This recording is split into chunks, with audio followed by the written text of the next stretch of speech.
तो चलिए हम एम ओनली योर्स का नेक्स्ट पार्ट स्टार्ट करते हैं। पिछले पार्ट में हमने देखा था कि जो वे कॉरपोरेशन थी उसने वेन कॉरपोरेशन को अपने अंडर पे कर लिया था। वांग जी जब ये न्यूज़ सुनता है तो वो काफ़ी ज़्यादा फ्रस्ट्रेट हो चुका था।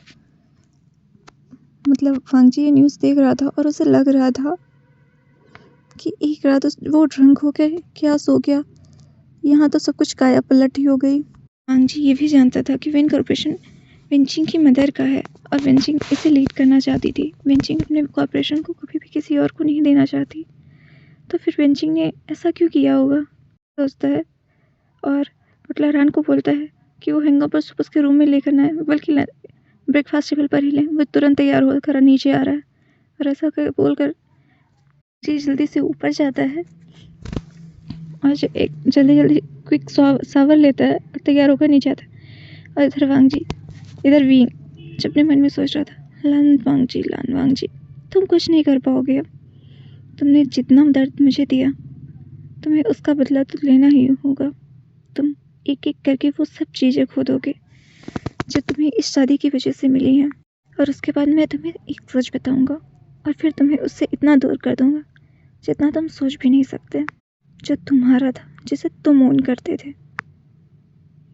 अगर तुमने मेरे ब्रदर को एक्सेप्ट किया होता और उससे मैरिज की होती तो शायद मैं तुम्हारे नाम पर पूरा वे कॉर्पोरेशन कर देता। पर तुमने तो मेरे ब्रदर को इस तरह हर्ट किया कि वो कभी बिस्तर से उठ ही ना पाए। मैं ये सब सोच रहा था तभी वांग जी आता है, अच्छे से जल्दी में कहता है और बटलर मेरा हैंगओवर सूप। तभी विंग उसका हैंगओवर सूप लेके आता है, पर वो एक्चुअल में हैंगओवर सूप नहीं था। विंग ने उस सूप में कुछ मेडिसिन मिला दी थी। वांग जी वो सूप लेकर अपनी कार में बैठकर वहाँ से चला तो जाता है, पर उसे बहुत ज़्यादा डिजीनेस फील होती है। उसे ऐसा लगता है पता नहीं उसे क्या हो रहा है। उसकी पूरी बॉडी एकदम हीट अप हो रही थी। वांग जी सीधे फिर वेन कॉर्पोरेशन में जाकर लान कॉर्पोरेशन जाता है और वो अपनी ऑफिस के कैबिन के अंदर जाता है और ऑफिस के कैबिन में जो उसका पर्सनल रूम था वहाँ जाता है और जल्दी जाके शॉवर में खुद की बॉडी को रिलैक्स करने लगता है। अजय विंग अपने आप में स्माइल करता है, कहता है लान वांग जी तुम जितनी भी तेज़ी से यहाँ से जाओ और कितना भी विंग किंग की मदद करना चाहो, पर तुम उसकी मदद नहीं कर पाओगे। आज तक तुमने मेरे भाई को जिस चीज़ की वजह से, जिस डिजायर की वजह से इतना निगलेक्ट किया था, तुम उसे कहते थे ना वो किसी के साथ भी सो जाता है।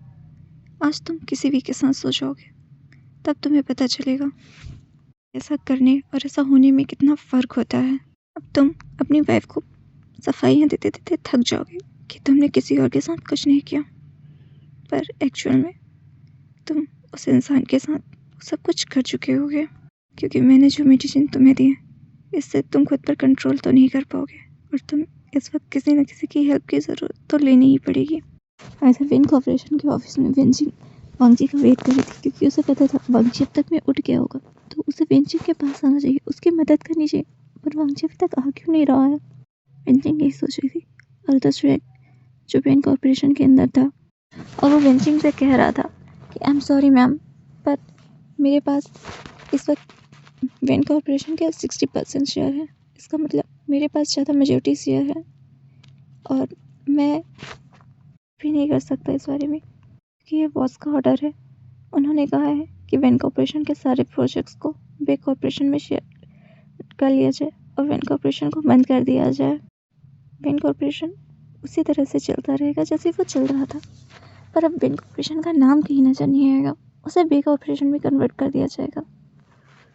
और प्लीज़ मैम, ये एक सिंपल सी डील है जो आपने खुद की है अपने क्रशेस को कंप्लीट करने के लिए, तो प्लीज़ अब इसमें कोई इशू मत करिए, वेट करिए।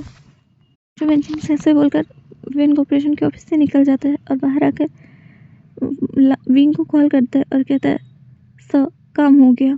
तभी वांग जी मतलब विंग स्वयं से कहता है वेंचाओ या वंसू दोनों में से किसी एक से कांटेक्ट करो, और हाँ याद रखना दोनों एक साथ नहीं आने चाहिए।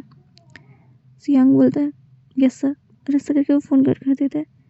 उसके बाद वो वेंशो को कॉल करता है और वेंशो से कहता है तुम्हें नहीं लगता तुम्हें कुछ और काम करना चाहिए, कुछ बड़ा, आखिर इतने पैसों में तुम्हारा कितना गुजारा हो पाएगा।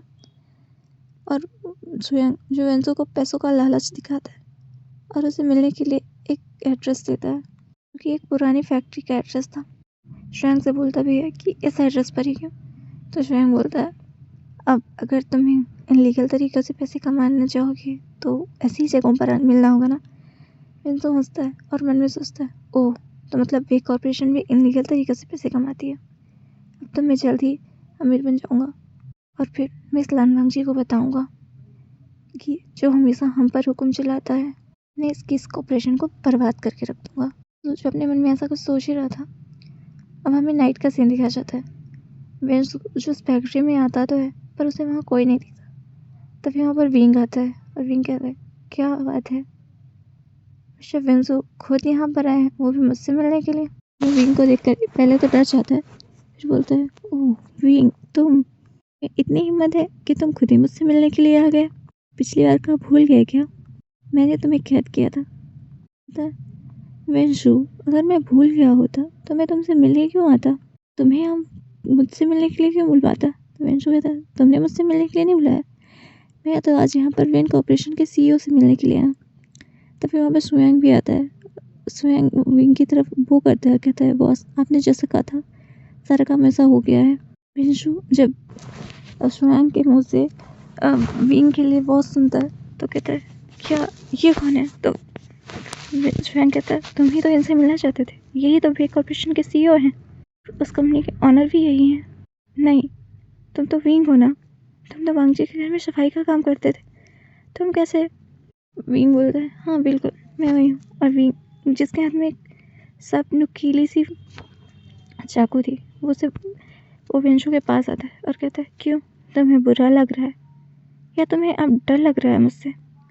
और विंग जो एकदम साइको वाली स्माइल देता है और कहता है तुम्हें पता है एक बहुत बड़ा सच था, दो भाई थे जो बिल्कुल एक जैसे दिखते थे, उनमें से एक पूरी कंपनी को ओन करता था और दूसरा उस कंपनी को सिर्फ चलाता था। वो अपने भाई से बहुत प्यार करता था, इतना कि उसके लिए मर सकता था और किसी को मार भी सकता था। अब तो मुझे बताओ, जब वो अपने भाई से इतना प्यार करता था तो अगर कोई उसे मारने की कोशिश करे तो वो उस इंसान का क्या हाल करेगा। अभी जैसा कहते कहते शुआंग के हाथ और गले पर कई बार कट लगा चुका था। विंसु जिसके पूरे बॉडी से अब ब्लड निकल रहा था, विंग जितनी बार उससे बात कर रहा था उतने ही उसके ऊपर कट लगाते जा रहा था। तुझे फिर तुम पता है तुम्हारी बॉडी से ब्लड निकलता हुआ देखकर ना मुझे बिल्कुल बुरा नहीं लग रहा, क्योंकि मैंने अपने भाई के शरीर से इतना खून निकलते हुए देखा है कि अब मैं खून से नहीं डरता। विंशु और विंजा वो तुम दोनों थे जिन्होंने मेरे भाई को मुझसे सबसे ज़्यादा दूर किया, क्योंकि 1 वीक बाद मेरा भाई मुझसे मिलने आने वाला था और अगर वो एक बार मुझसे मिल लेता तो मैं उसे वापस कभी नहीं आने देता चाइना। पर तुम दोनों ने उससे मौत के करीब पहुंचा दिया, इतना करीब क्यों मरकर मेरे पास वापस आया। मैं तुम सबसे गिन कर बदला लूँगा। विंग ऐसा कहता है और एक बहुत ही तेज से एकदम सीधे विंसु के गले पर उस चाकू को मार देता है। ये देखकर सुनांग भी एकदम कांप जाता है। विंग जिसकी आंखें एकदम गुस्से में लाल हो गई थी और विंग के पूरे कपड़ों में भी स्वयं के मतलब विंसु के खून के छींटे थे। विंग स्वयं से कहता है मेरे लिए कपड़े लाए। स्वयं मुँह में इतना सिर हिलाता है एकदम डरा हुआ। विंग अपने आप को धोता है, मतलब अपने हाथ को धुलता है और अपने फेस को धुलता है जहाँ जहाँ खून लगा था, और उसके बाद वो कपड़े चेंज करता है और फिर स्वयं से कहता है इसे ठिकाने लगा दो ना। कहकर विंग वहाँ से चला जाता है और फिर कुछ ग्रोसरी का सामान लेकर वो लान मेंशन पहुँचता है जहाँ विंची और वांगजी के बीच में मतलब कहा सुनी हो रही थी। विंजी जो वांगजी से कह रही थी लान वांगजी मुझे कभी नहीं लगा था तुम नशे की हालत में इस तरह हो जाओगे कि तुम मेरी मदद भी नहीं करोगे। जो विंजिंग से कह रहा था विंजिंग मैं तुम्हारी मदद करना चाहता था पर मैं क्या करूं, मुझे नहीं पता कि मुझे क्या हुआ था। मैं बहुत ही अजीब तरह से रिएक्ट कर रहा था, मेरी बॉडी मेरे कंट्रोल में ही नहीं थी। जो एक टेबल से स्माइल कर रहा था और कह रहा था लान वांगजी तुम दोनों के बीच में ये इस लड़ाई की ये शुरुआत है। अब देखो मैं तुम दोनों के बीच में इतनी गलतफहमियां पैदा कर दूंगा कि तुम दोनों खुद एक दूसरे से दूर हो जाओगे और उसके बाद तुम दोनों को मैं अपने इन्हीं हाथों से मारूंगा। तुम दोनों जब तक जिंदा हो मेरे सुकून नहीं। तभी विंग को देखकर वांगजी और विंजिंग दोनों ही शांत हो जाते और स्माइल करते हुए थे। विंग तुम आ गए। तो विंग कहता है जी सर। विंग को इस तरह बोलते देखकर वांग जी होता है, विंग मैंने तुमसे कितनी बार कहा तुम्हें मुझे सब बोलने की ज़रूरत नहीं, तुम मुझे पहले की तरह लान बोल सकते हो। तो विंग बोलता है, सॉरी सर, पर वर्ड नेम लेने की, आपका वर्ड नेम लेने की मुझ में हिम्मत नहीं है। वेंचिंग विंग से पूछती है, वैसे विंग तुम गए कहाँ थे?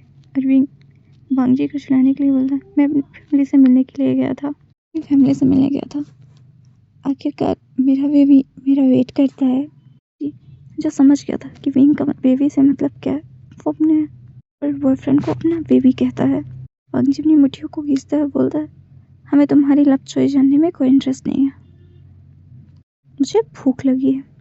मैं कहता है, बस मास्टर, वैसे भी मैं आपको अपनी लव स्टोरी नहीं बता रहा था, मैडम को जाननी थी तो मैंने बता दी।